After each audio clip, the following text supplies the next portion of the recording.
Hi friends, welcome to the GRB chef. ఈరోజైతే Sunday స్పెషల్గా నేనైతే చక్కగా చేపలు ఎగురైతే చేశానండి.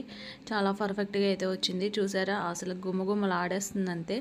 వేడి వేడి రైస్లో వేసుకుని తింటే చాలా పర్ఫెక్ట్గా అయితే ఉంటుంది. అసలు ఎలా చేయాలి ఏంటి అనేది అయితే మీకు ప్రాసెస్ అయితే ఫస్ట్గా అయితే చూపించేస్తాను రండి.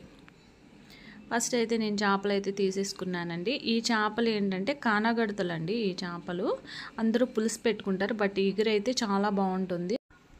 చేపల్లో అయితే చక్కగా సాల్ట్ కారం అన్నీ యాడ్ చేసేసుకొని లైట్గా వాటర్ కూడా యాడ్ చేసేసుకుంటానండి. చేసి చక్కగా చేపలకి అయితే బాగా పట్టించేద్దాము. ఫస్ట్గా అయితే బాగా పట్టించేసి ఒక హాఫ్ అన్ అవర్ అయినా సరే చక్కగా ఫ్రిడ్జ్లో అయితే పెట్టుకుంటే ఈ సాల్ట్ కారం అనేది చేపలకి చాలా బాగా పడుతుంది. మనకి గ్రేవీ కూడా చాలా పర్ఫెక్ట్గా అయితే ఉంటుందండి. అది ప్రతి చేపకి సాధ్యం కాదు, బట్ కొన్ని చేపలు అయితే నార్మల్గా ఇలా ఎగురుకి మనం ముందు ఫ్రై చేసి పెట్టుకుంటే చాలా బాగుంటుంది. నేనైతే చూసారుగా లైట్గా వాటర్ అయితే యాడ్ చేశాను. యాడ్ చేసి మొత్తం అంతా కూడా చక్కగా వీటికి అయితే పట్టించేసానండి. పట్టించేసి చక్కగా ఒక 1 అవర్ హాఫ్ అన్ అవర్ అయినా సరే సరిపోతుందండి. చక్కగా ఇలాగా మొత్తం బాగా కలిపేసి ఫ్రిడ్జ్లో అయితే పెట్టేశాను. నెక్స్ట్గా అయితే మసాలా కూడా మనం రెడీ చేసుకుందాము. మసాలా ఎప్పుడు రొటీన్గా నేను తీసుకునేదండి ఏం లేదు. ఆనియన్స్, టమాటా, మసాలా పౌడర్ ఆల్రెడీ నేను ఎప్పుడు వేసి పెట్టుకుంటాను కదా. మసాలా పౌడర్, అల్లము, వెల్లుల్లిపాయ మొత్తం అన్నీ కూడా చక్కగా వేసేసాను. లైట్గా వాటర్ కూడా సరిపడినంత కూడా వేసుకున్నాను. వేసుకొని చక్కగా మిక్సీ అయితే చేసేస్తానండి. చూసారుగా నేనైతే మిక్సీ చేసానండి.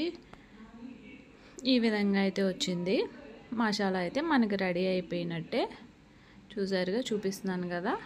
కర్రీ కూడా రెడీ చేసేసుకుందాము. ఫస్ట్గా ప్యాన్ అయితే పెట్టేశానండి. ఇందులో మనకి సరిపడినంత ఆయిల్ కూడా వేసేసుకుందాము. ఆయిల్ అయితే కొంచెం ఎక్కువగానే పడుతుందండి, ఎందుకంటే మనం ఫిష్ని ఫ్రై చేయాలి కదా, అందుకని చెప్పి కరెక్ట్గా సరిపడినంత అయితే వేసుకోండి. చూసారుగా నేనైతే చక్కగా ఫ్రిడ్జ్లో పెట్టేశానండి. ఒక హాఫ్ అన్ అవర్ అయితే ఉంచేసాను నేను.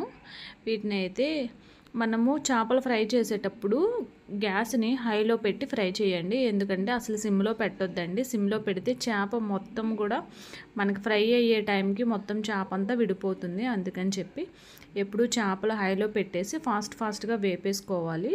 మీరు సిమ్లో పెట్టి పదే గరిటె పెట్టి కలుపుతూ ఉంటే అస్సలు చేపలు అసలు తినడానికి కూడా ఉపయోగం ఉండదండి. అందుకని చెప్పి ఎప్పుడు ఫ్రై చేసేటప్పుడు అయితే ఎప్పుడు హైలోనే పెట్టుకొని ఫ్రై చేసుకోవాలి. చూసారుగా నేనైతే ఇక్కడ హైలో పెట్టేసి ఒక 5 మినిట్స్లో అయితే నేను మొత్తం అన్నీ ఫ్రై చేసేసానండి. చూడండి ఎంత రెడ్గా వేగిపోయినాయో. తీసేసి పక్కన పెట్టేసుకుందాం. ఇప్పుడు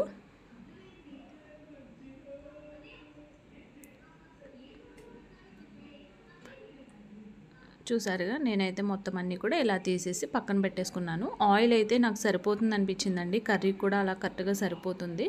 ఆ విధంగా నేను వేసుకున్నాను. నెక్స్ట్గా అయితే పచ్చిమిర్చి, కరివేపాకు కూడా వేసేసాను. వేసేటప్పుడు కొంచెం కేర్ఫుల్గా అయితే వేసుకోండి, ఎందుకంటే ఆయిల్ బాగా మరిగిపోయి ఉంది కాబట్టి.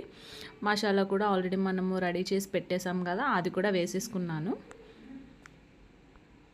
మనకి సరిపడినంత సాల్ట్ వేసుకోండి, ఎందుకంటే స్టార్టింగ్లో ఆల్రెడీ మనం ఫిష్లో వేసాం కదండి, చూసుకొని జాగ్రత్తగా వేసుకోండి. ఇది పుదీనా అండి, మీకు తెలుసు కదా నేను ఎప్పుడు వేసేదే పుదీనా, కంటిన్యూగా వేస్తూనే ఉంటాను. కారం కూడా కొంచెం ఎక్కువగానే పడుతుంది, ఎందుకంటే మనకి గ్రేవీ కొంచెము హాట్గా కావాలి అంటే ఖచ్చితంగా కారం అయితే ఎక్కువగానే వేసుకోవాలి. నేనైతే కారం ఎక్కువగానే యాడ్ చేశానండి. కర్రీ చాలా తక్కువైనప్పటికీ చక్కగా మూత అయితే పెట్టేస్తాను. పెట్టేసి ఒక 2 మినిట్స్ అయితే ఉంచేస్తాను. చక్కగా మసాలా అంతా దగ్గరికి మగ్గే వరకు కూడా. చూడండి, తీసి చూసేసరికి ఎంత పర్ఫెక్ట్గా దగ్గరికి మగ్గిపోయిందో. నేనైతే ఇందులో వాటర్ అనేది నేను అస్సలు యాడ్ చేయలేదండి. చూసారా, ఆ మసాలా వాటరే సరిపోయింది.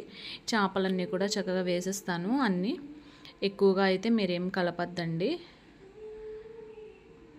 చూసారుగా, బాగా రెడ్గా ఫ్రై చేయడం వల్ల మనకి కర్రీ కూడా చాలా బెటర్గా కనిపిస్తుంది, చూడటానికి కూడా చాలా బాగుంటుంది కూడా. వేసేసానండి చేపలన్నీ కూడా నేనైతే వేసేసాను. చక్కగా మూత పెట్టేస్తానండి. పెట్టేసి ఒక 2 మినిట్స్ తర్వాత అయితే తీసేసాను. చూడండి, ఇదేంటి అనుకుంటున్నారా? నిమ్మప్పు అండి. జస్ట్ నార్మల్గా చాలా చిటికెడు వేస్తే సరిపోతుంది.